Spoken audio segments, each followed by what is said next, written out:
Hello, GTS retailers. Barney here from Parable Games. Me and Scott are going to be digging into our role-playing game system, Shiver, a system for telling stories in the strange and unknown, just in a minute. But I'm just going to give you a quick overview because I know you're all really busy. So I'm just going to tell you what Shiver is in as fast as I possibly can. So Shiver is a setting-neutral, scary movie role-playing game that you can use to play anything from Scooby-Doo to Friday the 13th to Aliens, from space to the Wild West, whatever your favorite story setting world is, you can tell stories with it in Shiver. It's designed to be a gateway game to get players into role playing games that have maybe never role played before or found the current options on the market very daunting. They can play in worlds they love with a system that's quick and easy to learn. You can build characters in 10 minutes and play in an evening. So if you've got some short slots at your store, only a few hours, and people want to jump in, they can do that with Shiver. It's got an expansive range of supplementary products, dice, screens, other accessories, as well as additional books delving into horror subgenres. Our most recent release, Shiver Gothic, was nominated for two Ennies, and that allows players to dig into the wonderful world of Gothic horror, from vampires to Frankenstein's monster. Whatever their favorite bit of that classic area of fiction is, they can play that as well. I think Shiver will be a really good addition to your store. You can sell it regardless of what's popular in the moment, because it can be Stranger Things 1 minute and it can be June the next. It's all weird and it's all wonderful, and most usually of all, it's usually scary. So take a look at the range. It's all going to be available on GTS, and stick around if you want to learn more as me and Scott dig in deeper.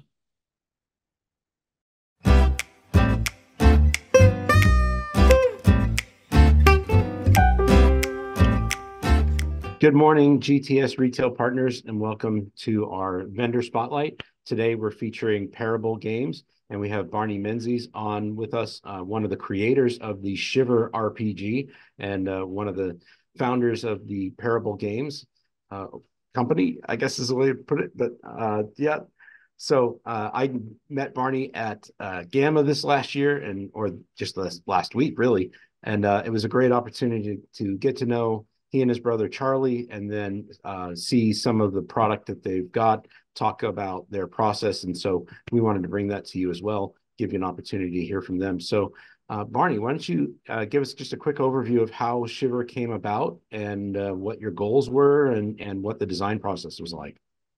Sure. So, when me and my brother started designing Shiver, he'd brought me sort of the bones of the role-playing game as a thing that he'd been working on with his film school friends, because he had a lot of friends that he was wanting to get into role-playing games who had never played a role-playing game before. Some had never really even played any tabletop games at all.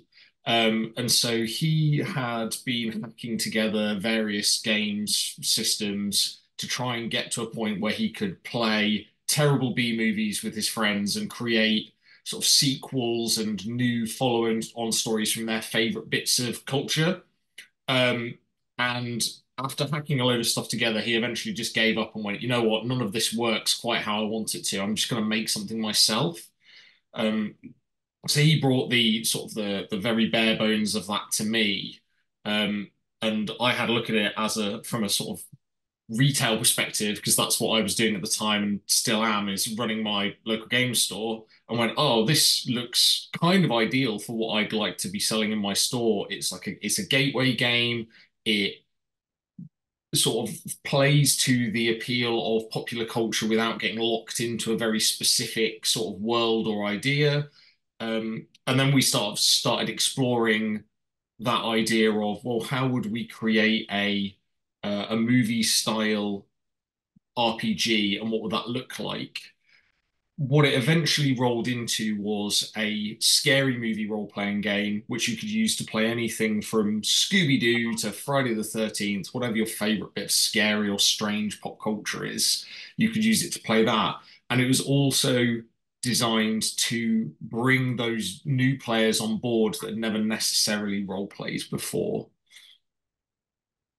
Excellent. So the system is a dice pool system. You have two different kinds of dice. You've got the D6s and then the D8s. How do those two differentiate within the game? Yeah, so one of the first things we did when we were designing Shiver is we looked at the resolution mechanic, like how the dice were going to interact with the story and what the barriers were to those new players who had never played a role-playing game before coming in. And one of the things we identified very quickly was that mental arithmetic and numbers were quite a daunting prospect for some of those players. So we decided to explore what it would look like if we used symbolic dice, Hmm. um, which I know previously have had a bad rap. Some games not necessarily using them to the greatest advantage. But what we wanted to do is tie those symbolic dice to the role playing itself. So in Shiva, you have a selection of characters that are archetypal. So rather than having characters that are set in a very specific time frame or skill, you have a group of characters that are all good at the same style of thing. So, for example, the warrior archetype in Shiva is for your characters that have physical strength and lots of it. But that could be anything from a varsity sports player to a Victorian boxer. It doesn't really matter what the setting is, you can apply that character's abilities to that area. And so taking that idea of these archetypal characters, we then also split all of the abilities for each of those characters down into six types, and each of those six skills are matched to one side of the D6 we use in the game called the core skill dice. How that works essentially is, as you said, it's a dice pool system. The better you are at a given skill, the more D6s you roll. And what you're looking for when you're rolling those dice is the symbol that corresponds to the action you're looking for. So, for example, if you're the Victorian boxer and you're looking to clobber somebody, then you're looking for as many of the grit symbols, which is an orange fist on the dice, Mhm. to represent your character having done that. Now, where they get really interesting is say you are trying to solve a problem, but perhaps the outcome isn't going to be as you intended. So, say for example, you're trying to kick down a door as this boxer, and you roll to try and kick it down, but you roll a bunch of smart symbols instead of grit symbols. What that does then is it provides the player with a role playing aid of, oh, I look at my dice. My dice say that I've done something smart. What is my character doing that is smart to get past this problem? So you don't have the binary success failure that you get in some role playing games. You get a sort of narrative choice that is driven off of the symbols that you're rolling on the dice. Then the D8s are a sort of a spikier kind of both physically and mechanically element. And the idea behind them is because you'll have characters that are quite nuanced, we needed some dice that could weight very specific circumstances in their favor. So, say you're this boxer, and generally you wouldn't say that you were too good with people. Maybe, and the skill we use in the game for that is called heart. So maybe you've got a very low heart skill, so usually you wouldn't be very good at interacting with others, but you're quite scary as a boxer. So maybe when you're trying to intimidate somebody, you'd get one of these D8s, which would weight your successes much higher for that specific activity, even though you've not got the bigger pool of D6s. The other interesting thing with the dice is they tie into a load of the other mechanics. So if you're rolling some of those mixed successes or if things are going wrong, the dice are contributing to the story in different ways. So we have a luck mechanic. So if characters are not necessarily getting what they want to do done with their dice rolls, if they're rolling luck symbols, then they get to bank those for future rolls to kind of keep that story momentum going. And on the other side, to keep the story momentum going, we've also got strange symbols. So strange is the core skill that looks after the weird things that are happening in the world, be that magical powers, terrifying monsters, whatever the weird and wonderful thing is in the story, that's what strange is keeping hold of. But if you're just a normal character and you're rolling your dice to say kick down the door and you roll a bunch of strange, that means something has gone terribly wrong. And when something goes terribly wrong like that, we have a narrative mechanic called the Doom Clock. So whenever a player fails a roll like that, the strange symbols tick the Doom Clock up. And then what the Doom Clock does is provide the GM or the director, as we call them in Shiver, running the game to tick the narrative clock up. And at each big juncture on the clock, drop a doom event on the players. And what these are narrative events that you design before you start your story that are there to keep your plot rolling and keep your players on their toes. So early kind of events could be things like, oh, the power's gone out and now it's much harder to see and do anything, all the way to it's midnight on the doom clock. The zombie horde has broken through the door and is constantly pursuing you as you try and do everything much faster and under much more pressure. Yeah. I've always, whenever I've approached art, whenever approached RPGs like this, I've always liked creating a kind of what is the villain doing in the background? And it sounds like the Doom Clock kind of fits that, right? Where what are the bad guys up to? And if the heroes can figure it out in time, they can stop it. But if they don't figure it out, or if they get on sidetracks or whatever, well, that doesn't put the bad guy's plans off. He's still rolling along. So it sounds like the Doom Clock kind of fills that opportunity there to spring things where the bad guys doing things in the background, and if you haven't figured it out or ran into it, then here's an opportunity to get them back on track or have them encounter something terrible that happens as a result. Yeah, absolutely. And it's great for driving up that tension and mystery as well, because the Yeah. players know that if they're making mistakes, or a lot of the time it won't reward players for playing out of character. So they're trying to do things that their character's not necessarily good at. Right. Then when they're failing, they're causing bad things to happen. It's when we designed it, we called it the Zelda pot smashing scenario. When you put players in a room and all they want to do is smash every single pot and see what's inside, and that doesn't really drive your story forward. So making it Right. feel like every role matters in the game really gives your players agency to only take interesting and forward-moving story points. Excellent. Okay. The system is super flexible. You've got a system here where you can play medieval fantasy all the way through to sci-fi, Cthulhu horror, Friday the 13th slasher type movies. And you've got the book, The Cursed Library, that has 5 different adventures, all in different settings, kind of showcasing the flexibility of the system, the variability. Um, the archetype system supports that as well. And what was the most complex or difficult kind of setting genre to fit into that system, or were they all pretty much about the So, same? yeah, so I think from a mechanical perspective, it wasn't too difficult because when we started the design process, we started with characters first. So as long as the characters were applicable to every setting, then that did a lot of the work for you because then a lot of Mm-hmm. what you're doing is just making sure that you've got items and monsters and things of that nature that fit into each of those subcategories.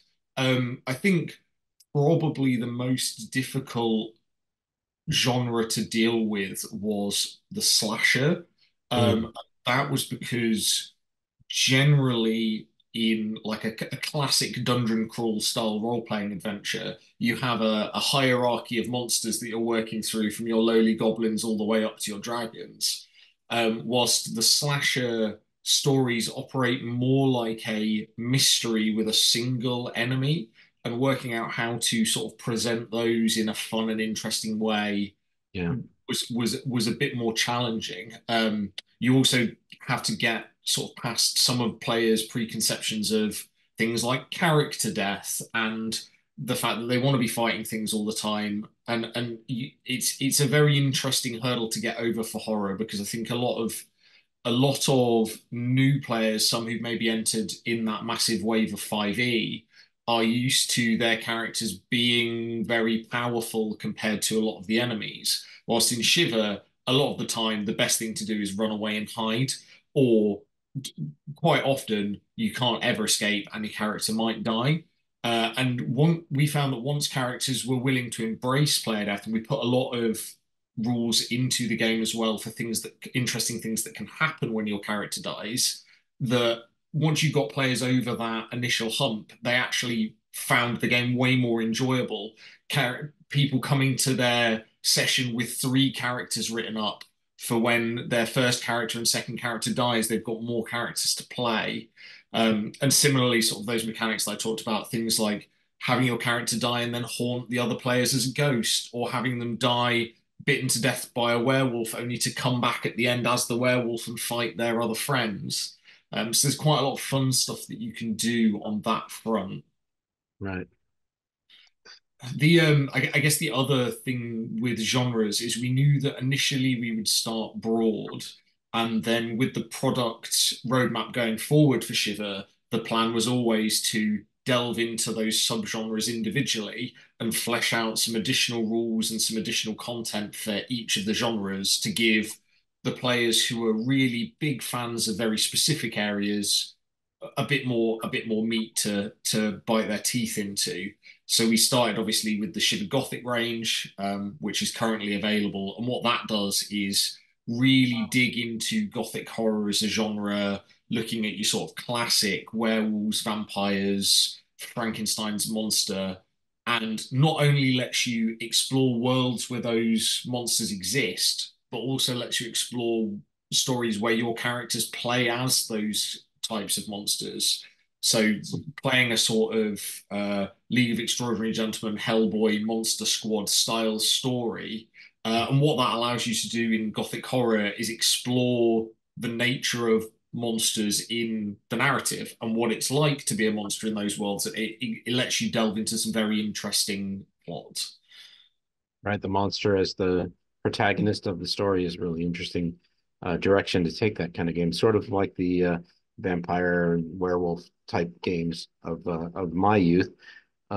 That's the Secrets of Spireholm is the Gothic treatment, correct? Yes, so Secrets of Spy Home, which we have in the regular and the special edition, are the core book for the Gothic that work with the actual Shiver core book to add those additional Gothic rules.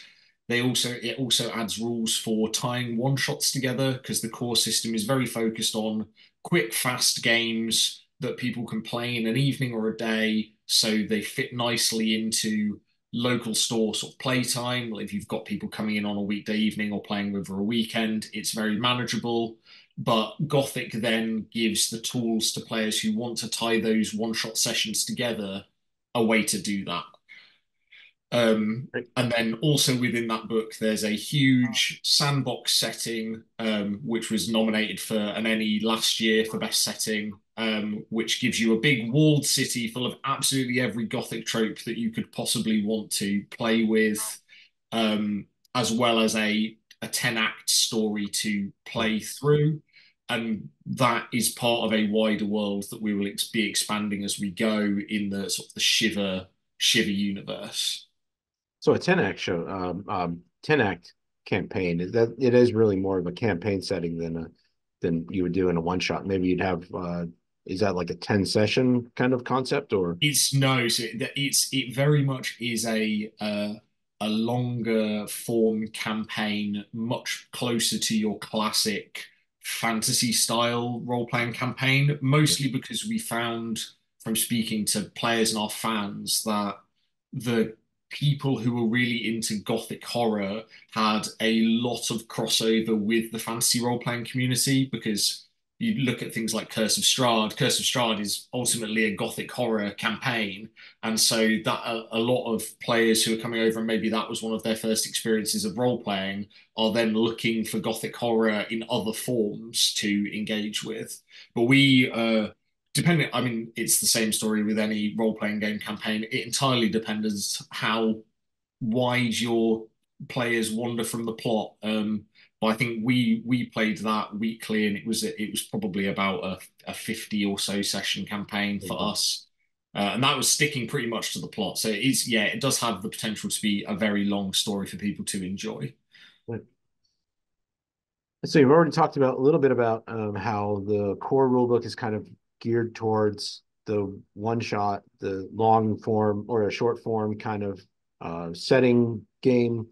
maybe 1 or 2 or 3 session long series of games.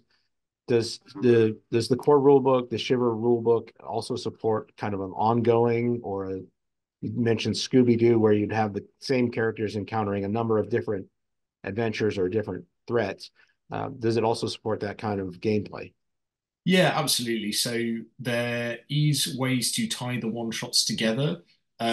What happens is you have an individual doom clock and what happens with each episode, as it were. So we think of it more like if you play a one shot in its totality, that's a film, but it could also be an episode of a TV show, and you could be playing a Scooby-Doo style story with that monster of the week style storytelling, and all that happens is your characters that survive from episode one get to move to episode two. And depending on how heavy you want to go with the horror, we have some mechanics as well where characters can maybe bring some hangovers from those previous stories with them. So perhaps in the first one shot you play, your character gets locked in the dark with a bunch of rats. And in the second one shot you play, that character now has a fear of rats that has a mechanical effect upon their character, and so on and so forth. So you Yeah. can bring those characters through. And what is nice as well is when you're putting those one shots together, it's another element that removes that fear of player death, knowing that, oh, in the next episode, I can just bring a new character and they will be integrated into the story with whoever survived from the last one. Okay. And if we turn now towards the retailer side of things, you said you yourself are a retailer, you own a store, you have presumably you have Shiver on your shelf as But well. we So uh, do. tell me a little bit about what you've learned as a retailer, also as a publisher, kind of combining those two things, and how you position Shiver within your own store. Yeah, so I mean, as I said, the one of the key things that we wanted to do with Shiver was make it an entry-level gateway game for players that wanted to get into role-playing games but didn't necessarily know how, or found the current options on the market relatively intimidating. So one of the things we did to kind of break down that barrier from a product perspective is we just had the one book. That so everything that you would need to learn how to play the game as a player, but also as a GM, and a bunch of monsters, items, and a starter adventure is all condensed into that one book. So if players want to commit to the system, they can just grab that book off the shelf and start playing. If they want to grab a set of dice to go with the game, that's great. That helps the retailer out because usually people do like to pick up the shiny dice to go with their game. But there's also a free app on our website as well. So if you've got one person who picks up the game, you're not going to have to worry about needing loads of dice. Like people can still interact with the product. Um, and the other barrier that we found for players getting into role-playing games from a different perspective was theme. So I think a lot of work's been done positively in the IP space for making new role-playing games that are tied into the worlds that people love. But what Shiver does that's interesting is it doesn't tie itself into a specific world, which means it can be, as I said, Scooby-Doo one week, it can be Friday the 13th the next week, it can be Stranger Things the week after that. And what that allows you to do as a retailer is keep the product fresh without having to hunt for new products over and over again, Right. because whatever was out at the cinema this week will be popular for a few weeks and then something new will come around. And what Shiver allows you to do is to continually pitch that product as the thing that people are interested in at the given time. Yeah. And without the players having to learn a brand new system, if they already know Shiver, they can adapt really quickly to whatever's hot and whatever's new and whatever their players want to play. So Yeah, exactly. And I think the other thing that we wanted to do as well is encourage more people into the GM seat.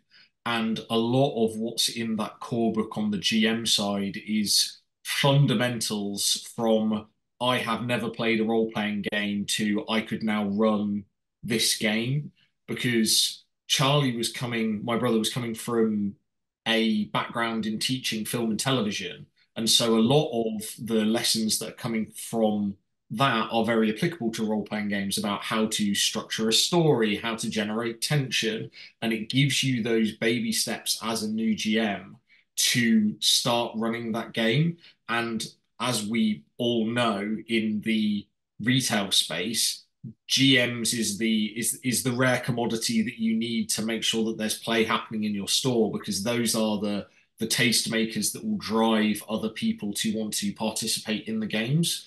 And so that was the other thing that we wanted to do with Shiver really was it's a tool to generate GMs in your store, but all they have to do is sit and read the book and they'll turn themselves into a GM, hopefully.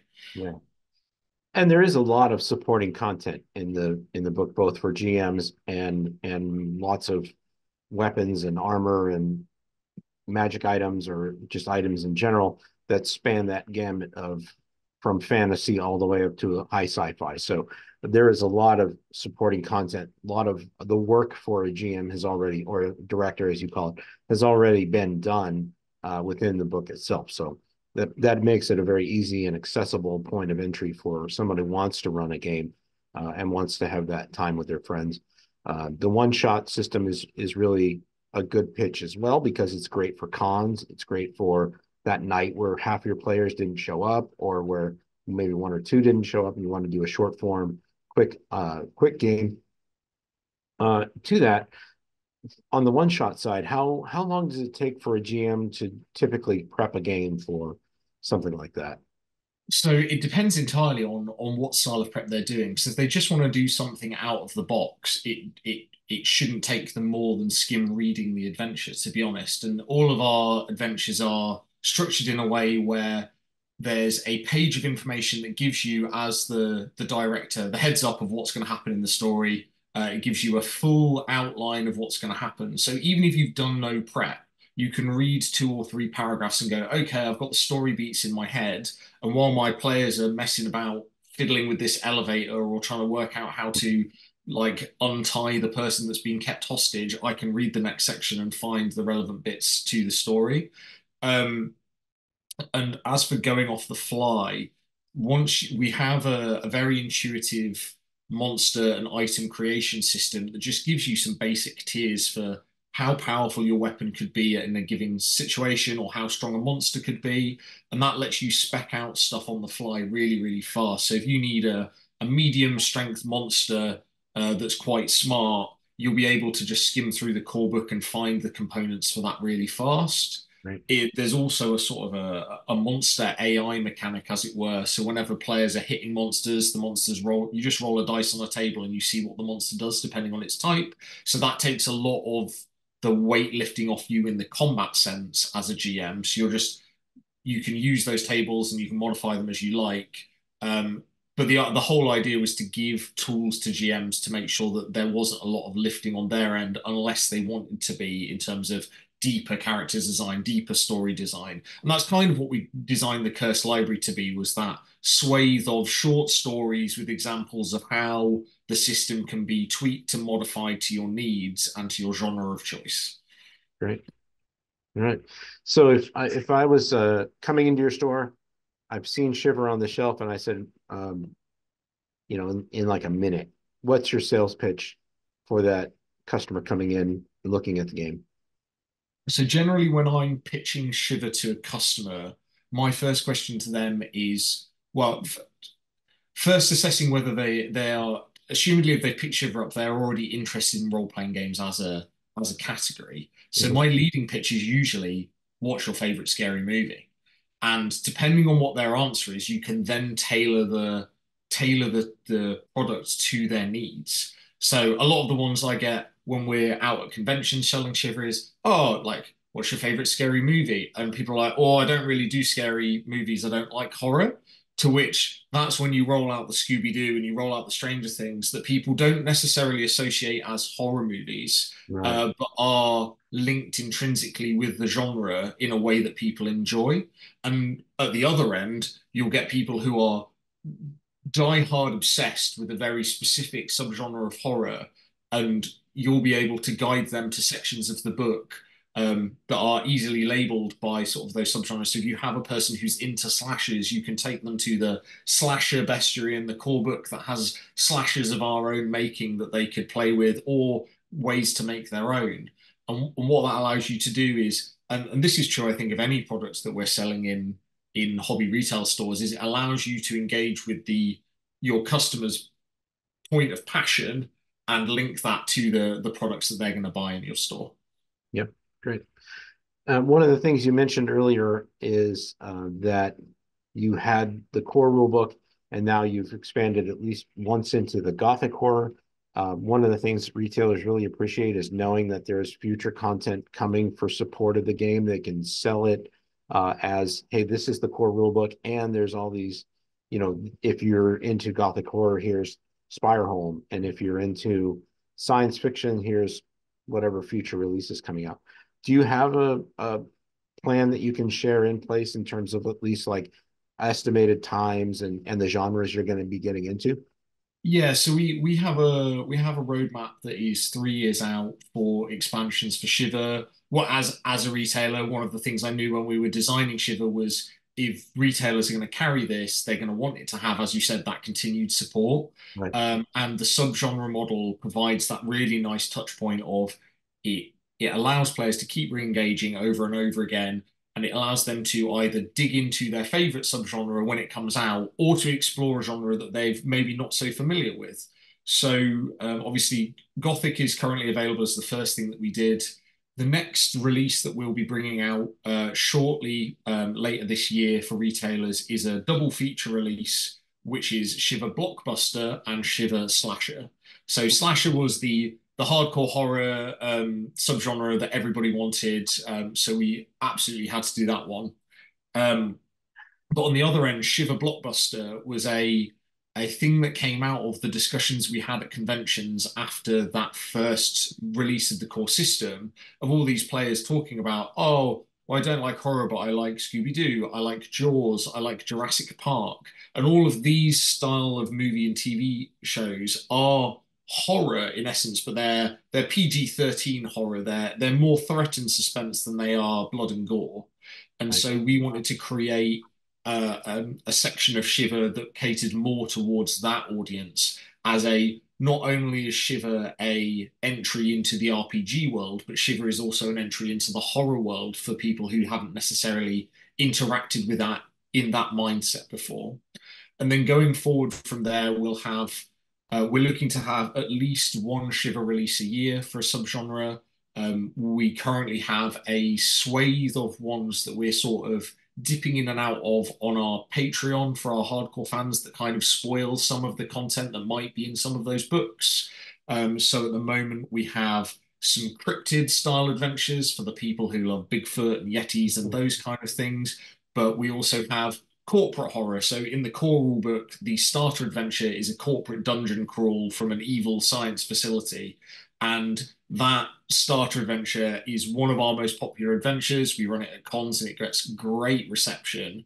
And I think a lot of that comes from the British tongue-in-cheek humor combined with corporate horror to create this sort of horrific but also slightly funny in a dark way corporate world.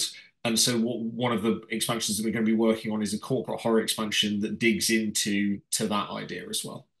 Is that kind of touching on sort of like if you're familiar with it, paranoia and maybe like the film Brazil and some of the other uh, in that genre? Yeah, absolutely. And it ties. I one thing that find horror I find really interesting about horror is the way it ties into people's real world anxieties and thoughts and then provides a narrative outlet for you to explore them. So corporate horror for me is great because anyone who's worked a terrible job that they didn't necessarily like uh, will find probably the idea that their boss has been turned into a zombie and they have to defeat them quite cathartic. And there's a lot of elements in horror like that that I think are really great play experiences for players.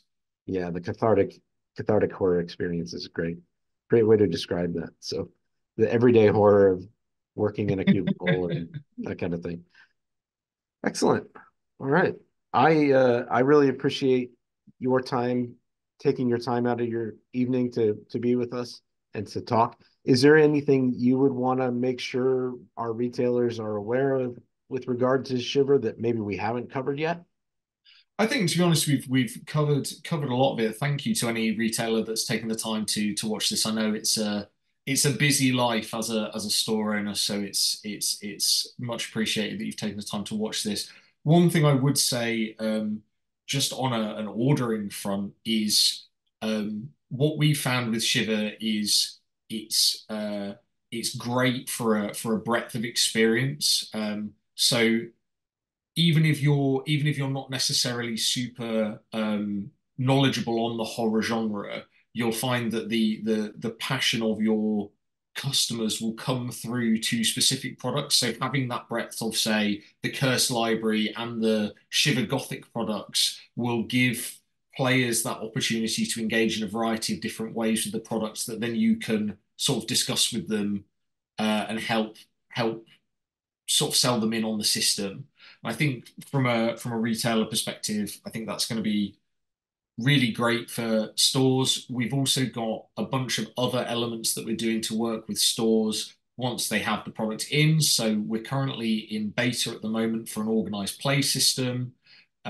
We are part of the Bits and Mortar program. So if you are part of that and you want to, if your players want access to PDFs as part of their physical purchase, that's something we offer as part of our retailers as well. And we're just going to have loads of other bits that try and help the retail experience for Shiver be as amazing as it possibly can be, because we understand that the only way for a role-playing game to become established and be popular and have that community is for it to be fostered in those local game stores, because that's where that happens.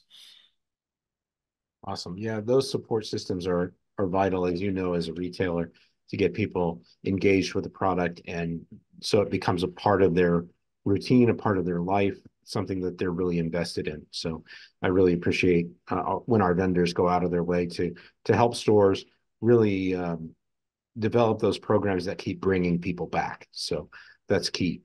Really appreciate that. All right, Barney. Well, I really appreciate you and Charlie, and getting to know you, both of you at Gamma was fantastic. And I look forward to seeing you again, hopefully at UKGE. And I don't know if you have events planned there, but I'll definitely be trying to get into one for Shiver. Maybe you can save me a spot, but Yeah, absolutely. We'll save you a seat. great. We'll work So something it's out. your turn for the jet lag this time. Oh yeah, I had some jet lag flying to Kentucky too, so I'm a West Coast guy. So yeah, not as bad as you, but still bad. Well, again, I thank you so much for your time. You were kind enough to send some video links about like the basics of Shiver, how the die roller works. So we'll make sure that we link all of those in here. If there are any other links you want me to have so that I can put them into the comments, we'll do that as well. And we'll just make sure that we have loads of resources for our retailers to access and make Shiver more accessible. We do have our orders in with Parable Games, so we should have stock in soon. But it's just a matter of just a little bit of time to get that into the system. So we appreciate you. And there are some future releases we'll be talking about as well with Parable Games. So just keep an eye on things at the GTS website, and we'll update you as we go. All right. Thank you for your time. Cheers. Thank you.